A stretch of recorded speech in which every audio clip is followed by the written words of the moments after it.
Hi, everyone. I'm Dave. And I'm Jeremy. Welcome to our Tech Over Coffee podcast. We're excited to share this podcast with you from the main campus of Chipola College. College is our sponsor for this podcast, and they provide such a great environment to study business topics, technology, really to roll up our sleeves and to look at some cool things. So, what kind of topics do you have for us today, Jeremy? Yeah, so today I think we're going to cover something that kind of affects everybody's life every day, whether you realize it or not, and that's batteries. So, the batteries in particular that I want to talk about are the batteries that go into electric cars. Now, so these batteries, I'm going to talk about Tesla, right? Got to talk about Tesla. So, You don't mind Tesla, right? oh, I love Tesla. Love Tesla. I drive a Tesla every day. That's right. So, you can't really beat that. So, when Tesla started out, electric cars before this, like the original electric car, the EV1 made by GM back in what was it, the 70s or the 60s or something like that, used standard lead acid batteries, 12 volt batteries that everybody's got in their car. Thing is with those batteries is that, as anybody knows, they die really quickly. They don't have a lot of power. So They're really heavy. they're extremely heavy, Yeah. and they're also toxic. Like, they actually, in their name, they have lead and acid in them. So Yeah, awful. not really good for the environment or anybody's health. Modern battery technology is based on lithium-ion technology, right? So that's the type of batteries that are in your phones, in your laptops, and actually, in a lot of your electric cars. But with Tesla, they decided to go with what's known as a cylindrical cell. So it's a lot like the AA or AAA battery that people know, except just a little bit bigger. So every battery of that type, the cylindrical type, has a number designation related to the size and the diameter, the height of the battery. So Tesla decided to go with, for their Model S, their first car, well, after the Roadster, but the Roadster's a bit of a special case, right? So the Model S, they decided to go with a cylindrical 18650 cell. So that's a standard battery cell, about that big or so, I'd say. And that's the one they've stacked horizontally. Right, That yeah. we're Yeah. getting to the transition, yes. Yeah, so what they do is with these batteries, they have them all laid on top of each other with a bit of cooling substrate in between to help manage the temperatures of the batteries, because that's really important. And some of the problems with the first electric battery vehicles that I think were made, I think the Prius and stuff like that, those batteries were not actually, or the Chevrolet Bolt, I think might be one, or the Volt. It doesn't really matter. They didn't actually cool those batteries, and so the batteries would fail prematurely. And so with Tesla batteries, and a lot more like the modern ones made by Jaguar or GM or whatever, they're actually liquid cooling or air cooling these batteries to help maintain their feasibility over time. So after Tesla started off with these cylindrical cells, which was a big move for electric car makers, because before this they were, like I said, using lead acid batteries or these lithium-ion pouch cells, which are the types that you generally have in phones, because how do you fit a cylinder in a phone that size, right? Right, and that's the approach that JAG's using for Yeah. Right. their battery infrastructure, if you will, in their cars. Mm-hmm. So And with a pouch cell, you can actually hold more energy. It's more energy dense than you would have in a cylindrical cell. The issue you have, though, is that when you charge a battery, the lithium ions actually swell. And so in a pouch, it's not very structurally rigid. So pouches actually expand and can, in some cases, explode. If people know of I think it was the old Samsung phones or something like that. You'd get on a plane, and then the pressure, and then kaboom. Not good. Same thing with the hoverboards. People like those, right? Rolling around, and then, oops, it's on fire. And it's just all from temperature management and different types of batteries and chemistries. So, and with the Jag, whenever one of those pouches would Yeah. have a fault, if you will, I mean, you have to really find that component, and it spends time, hours. I mean, so there's labor cost. It's much better to have something that's organized, Right. that'll have a better tolerance to changes in the climate, and can actually have a better life, Yeah. for the vehicle owner. Right. So Tesla making this big move back with the Model S, going to a cylindrical cell, they've then, from that point forward, innovated and improved. So from the Model S to the Model 3, they moved to, I think it was a 2170 cell. So it got a little bit larger, has more energy density and more capability of holding power. You don't have to use as many batteries, works out. So with the original Model S, they had to use 24 cells to make a single pack. Moving to the Model 3, they moved down to 16 cells. So on Battery Day, that happened not too long ago, About 2 weeks. about 2 Okay, weeks or yeah. so, Tesla announced a lot of new innovations moving forward to improve their pricing and their reliability of these batteries. So they've moved up to an even larger size, about doubling the size of these batteries to a 4680 cell. Yeah, the volume's enormous. Right. So you're moving from like, you know, two times the size of a double A to like the size of a Coke can, like that kind of big. And by doing that, they're like reducing the price by 50%, doubling the capacity, and dropping from the 16 cells per pack that you needed in a Model 3 to only 4 to create the same amount of voltage and power. And so you had thousands and thousands of cells that you needed for a Model S that now, with these new innovations, they're only going to need hundreds. And they changed the whole process for installing these individual battery components as well. Instead of Right. laying them horizontally, which wasn't the best way for a battery to operate, they're having it stand vertically so it Right. actually can process the energy better. And then that wall that was there, just attaching all those horizontal batteries together, Yeah. that really served no purpose. Right. I mean, so the way they had it before is they were having to make up for these differences. And what they've done now is they've special designed, gone from a first principles perspective. You go back to the start. Like, what do you really need to make this battery? So you have a anode, a cathode, made of either like a carbon or using a lithium ion and a cobalt mixture. And so Much better for the environment, for well, sure. So cobalt Yeah. is a rare earth mineral, Right. something that's actually kind of hard to find in its name. And so what Tesla's actually doing is they're trying to reduce the amount of cobalt they need because cobalt's actually, I believe, somewhat radioactive, kind of Ooh. toxic for the environment. And you have to do all of this process to like pull it out. And so what they're trying to do is make these batteries bigger. You don't need as much of the outer casing material, which is a steel or aluminum. You reduce that, so you don't have to have as many of those parts. You're also changing from a cobalt to a nickel. And Which so there's an abundance of nickel. lots so, of nickel, Yes. plenty of nickel, not exactly as rare. And so you can make it cheaper and it functions relatively the same. And so you can move between these different chemistries depending on the regions as well. So in China, where they don't need as long range of a vehicle, they can move to a lithium iron phosphate mixture. So it's an iron mixture, and obviously iron is everywhere, really cheap, and making improvements to these batteries so they can be good for the situations. And so you can have a range of types of batteries that you can put into these vehicles depending on what your need cases are. Do you think Tesla's planning on outsourcing the labor and the maintenance, or is that something that they want to handle themselves, expand their footprint to serve customers throughout the U.S. As a next step? Well, not just the U.S., but the entire world, Right, but they might start here possibly. Oh yeah, they're building out these facilities. They have a test facility where they're building these batteries currently, and the footprint of this manufacturing facility is like half compared to their standard battery manufacturing facility. And Tesla's really trying to bring all of that stuff in-house. They're trying to bring up their recycling capabilities because you can take these batteries that are used, spent batteries, and you can reuse the materials in them. There's only small amounts of material in these batteries that actually go to waste. So you're able to take that, remanufacture it and create another battery that's just as good.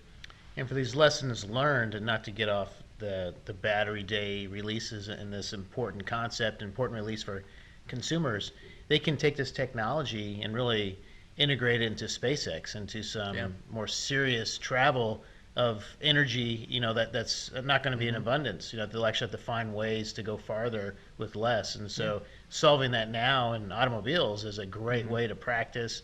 And it's so good for the market. I mean, we've been using decades old technology and not really well. So Yeah, I mean, there's been a hindrance involved with like sticking to old styles of technology and not trying to innovate at all, because currently the big manufacturers of batteries are like Panasonic or LG or Cattle out of China.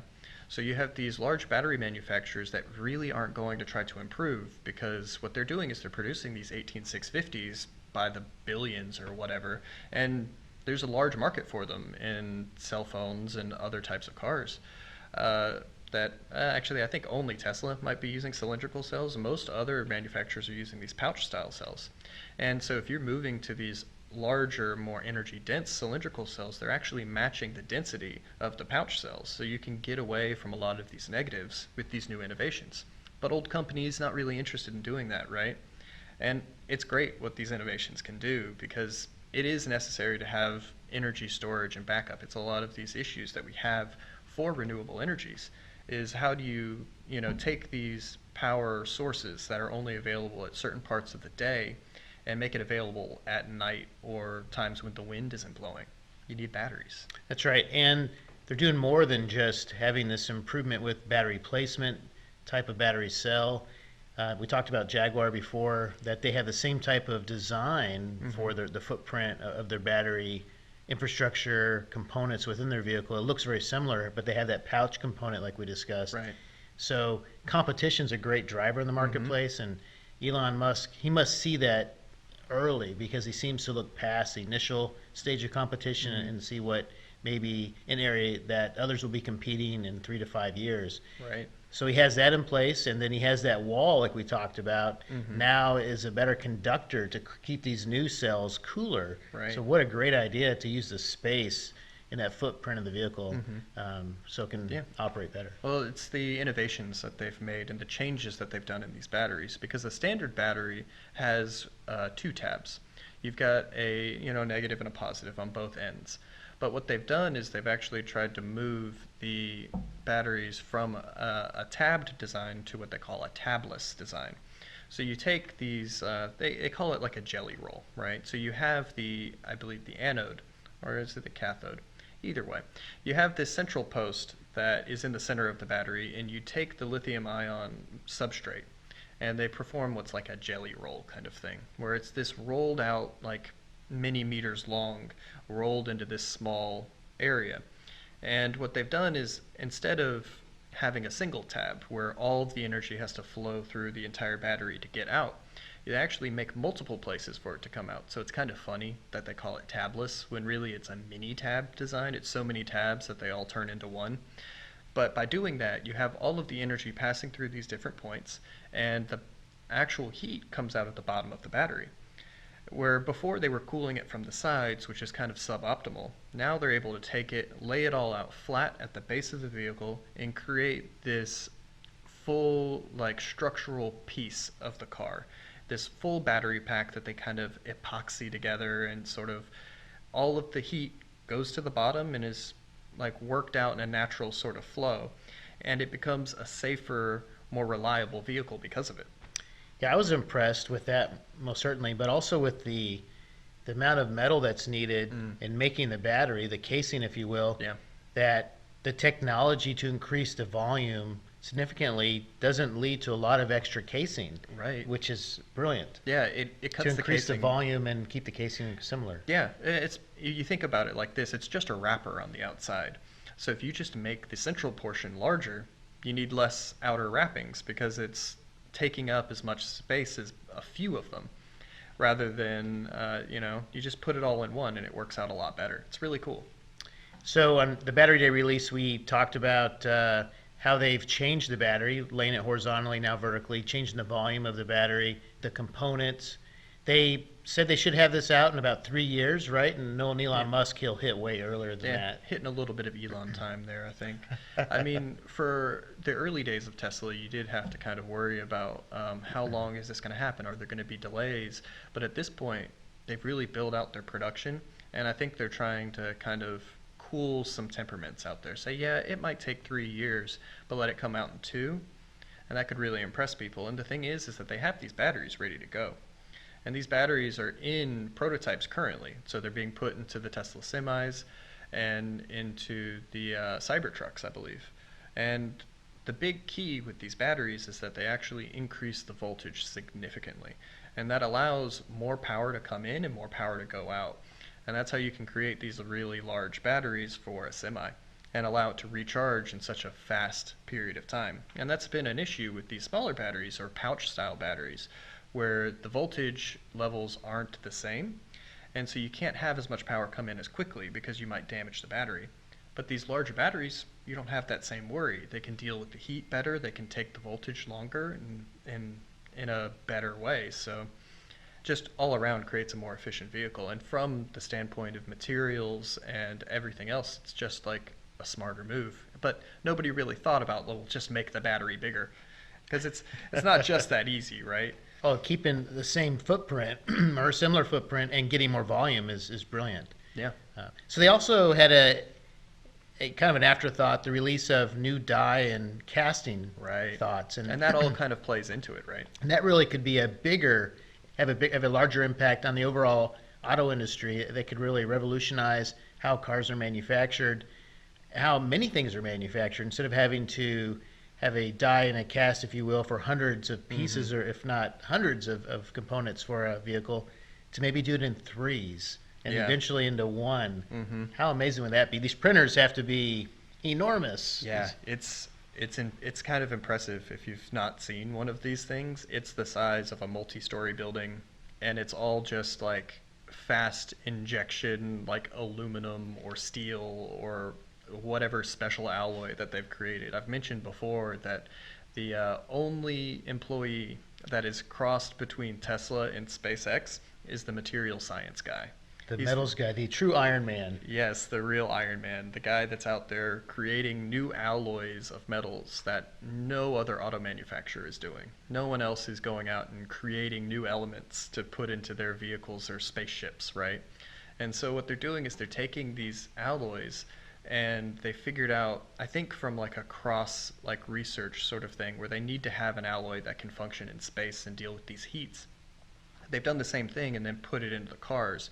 So they can take this giant injection molding machine, blast in this massive amount of like molten metal, and they've designed it in a way that it doesn't even have to go through the heat treating process afterwards, which prevents a lot of the standard auto manufacturers from doing it. Yeah, so more errors can happen with more steps. Exactly. So they bypass that.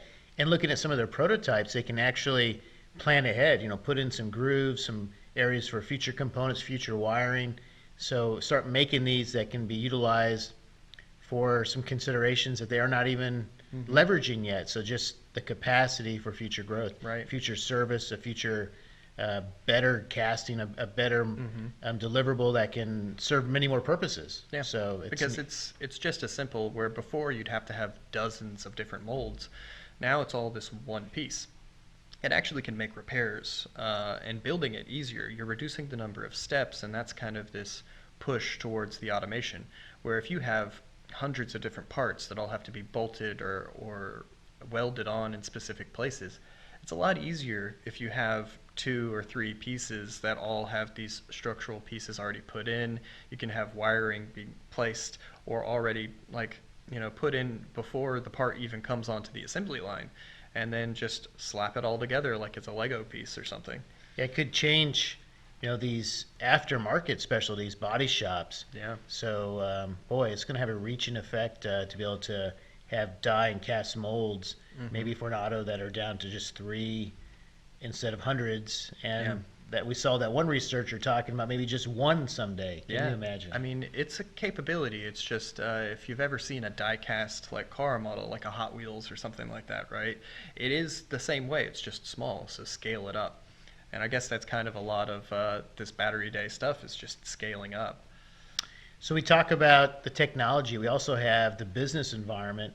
So you brought in some semis, some battery components, battery utilization for larger vehicles. Right. That really could impact logistics for that last mile, if you will, say from trains that then need to be unloaded and bring it to a Walmart distribution center, if you will.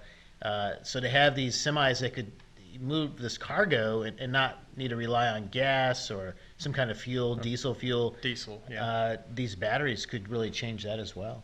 Oh yeah, and it's a big thing, especially for the logistics in the United States. I mean, a very large majority of freight in the United States is shipped through semi trucks, and it's just over the land being put in a trailer and sent across the country.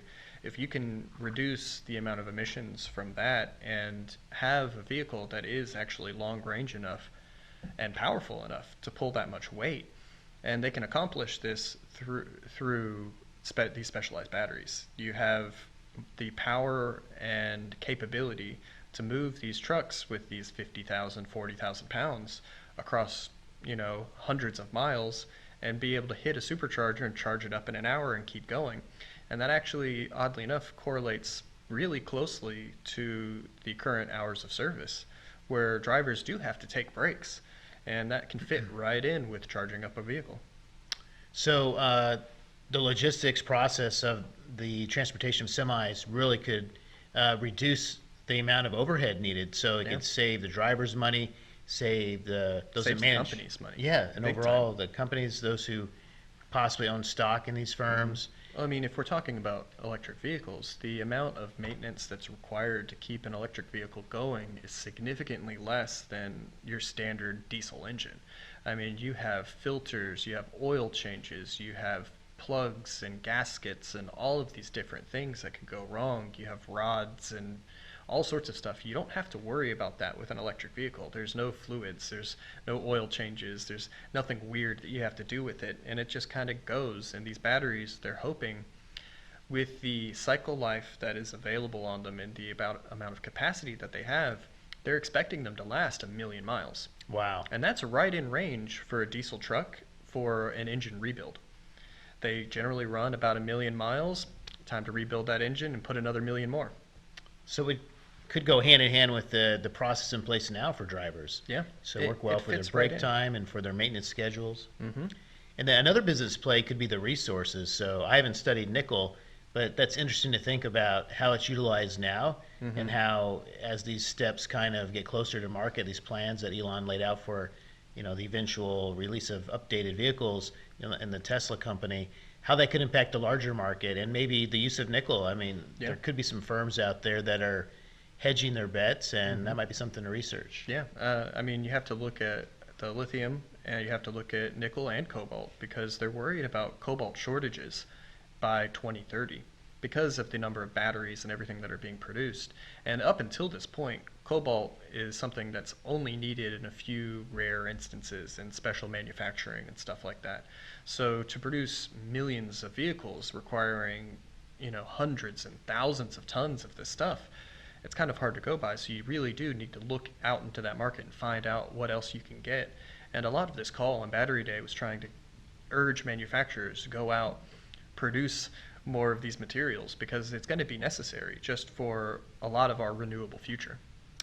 And then, most certainly, and then that logistics step of, which I hadn't really studied before, and I don't know if it will be a newer model, but to take this manufacturing plant concept and to make it unique based on the region Right. that's in the marketplace. I mean, we have seen firms create distribution points to serve customers, constituents, and their interests in certain parts of the world or the global marketplace. This will be a unique approach, that it'll be a manufacturing setup designed to utilize the resources that are there to better enable battery utilization. Well, I mean, when we speak about logistics and manufacturing and all of this, it doesn't make a lot of sense to produce something in one country just to ship it over to the other one and use up the resources in one just to give to the other. And there's a lot of costs and expenses there, especially if you're making large things like cars, right? To produce a car in America and then to ship it over to Europe, very expensive, adds a large cost. Same thing to ship it to China or wherever else. And that's where China and China's economy has actually done really well, is that they've been able to build out all of this manufacturing and all of these resource productions right in their own country. So you have this like knock-on effect where everything that you have that's there is cheaper and it allows you to create something that's easier and better there. And then they, of course, export that. But if you can instead take some of that manufacturing, spread it across the world, which is what Tesla's trying to do. They have factories here in the US, they have factories that they're building out in Europe, they have a factory in China that's huge. So they're producing for those specific markets. and using the materials that they have there. And that's something that it's easier and more abundant to create a lithium iron phosphate battery in China, and then to create a lithium ion like cobalt battery in America, where we might have more cobalt or might have more nickel or whatever else. It's exciting to see a good executive and entrepreneur have these impactful decisions within the firm, and for the firm to function healthier in a way that provides a better service to customers, to the market. And then that in itself kind of changes the marketplace, because others will want to reapply that model for different industries, or in the same industries, just maybe to a smaller scale. So it's exciting that someone like Elon Musk has this positive impact for his own firm, Tesla, that others will still learn from this. You mentioned the Chinese model for many of their manufacturing facilities they have, but there could be other industries where distribution, Right. we're using in-house resources based on that locale in the marketplace, could be a positive step going forward. And it only makes sense too, because really, why would you want to make or produce something here with more expensive materials when you could use something that is as good that's there? And it's, I mean, common across a lot of industries, right? I mean, when you build homes, you use the materials that are there. You don't like get some special hardwood from across the world to build your house. You know, you use the pine trees. And if you're you've got trying in to your keep backyard. costs down, that's right. Exactly. I mean, if you're worried about costs, which everybody really should be, Right. that's what you do. Well, excellent, Jeremy. Wow, what an exciting topic. Battery Day, that had a lot of media hype behind it. Yeah. That may be a future talk. We were kind of talking offline about how Tesla even has a unique approach of managing media. Right. So, I mean, yeah, they've had some interesting moves there. And I mean, if we're talking about costs, just to like throw in our last thing, some of this big talk with all of these reductions in cost of batteries and everything leads to cheaper and more affordable electric cars. And that, I think, was one of their big things. They're talking about a $25,000 electric car, the possible Wow. Model 2. with the Tesla logo. Yeah, yeah. And I mean, I don't know if that's a two-door, small person, like, you know, like passenger car, but they're reducing the cost of these batteries by like half, increasing the amount of space that are in them. So you can like cut the battery cost from like 10,000, 15,000 to like 5. And so that makes a big difference. And the price of batteries now have basically reached parity with gasoline engines. So, you know, those cars are kind of on their way out, maybe.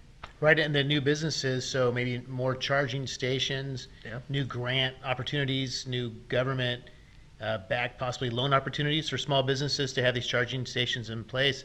If someone can buy that vehicle for $25,000, then their future costs really go down. Oh, yeah. So having a budget for life, if you will, that helps you, because you don't have to worry about gas costs, maintenance costs, all those things as much anymore. Right. So, I mean, once you get that cheap enough electric car, then it's the infrastructure to build out. And every building's got electricity these days. So it doesn't take much to just plug it in wherever you're at. Excellent, Jeremy. So great topic for us today. Tesla's Media Day focus on this new battery design, and also on this new die and casting for how they're organizing the manufacturing of the vehicle components. So All of these things going to make cheaper, more affordable, and environmentally friendly vehicles. well, thank you, Jeremy. Really appreciate it. Thank you also, Chipola, for sponsoring our Tech Over Coffee podcast. We really enjoy filming from the main campus here in Marianna, Florida, and we thank you for all the resources that we have with Chipola College as well. So until next time, Bye. bye.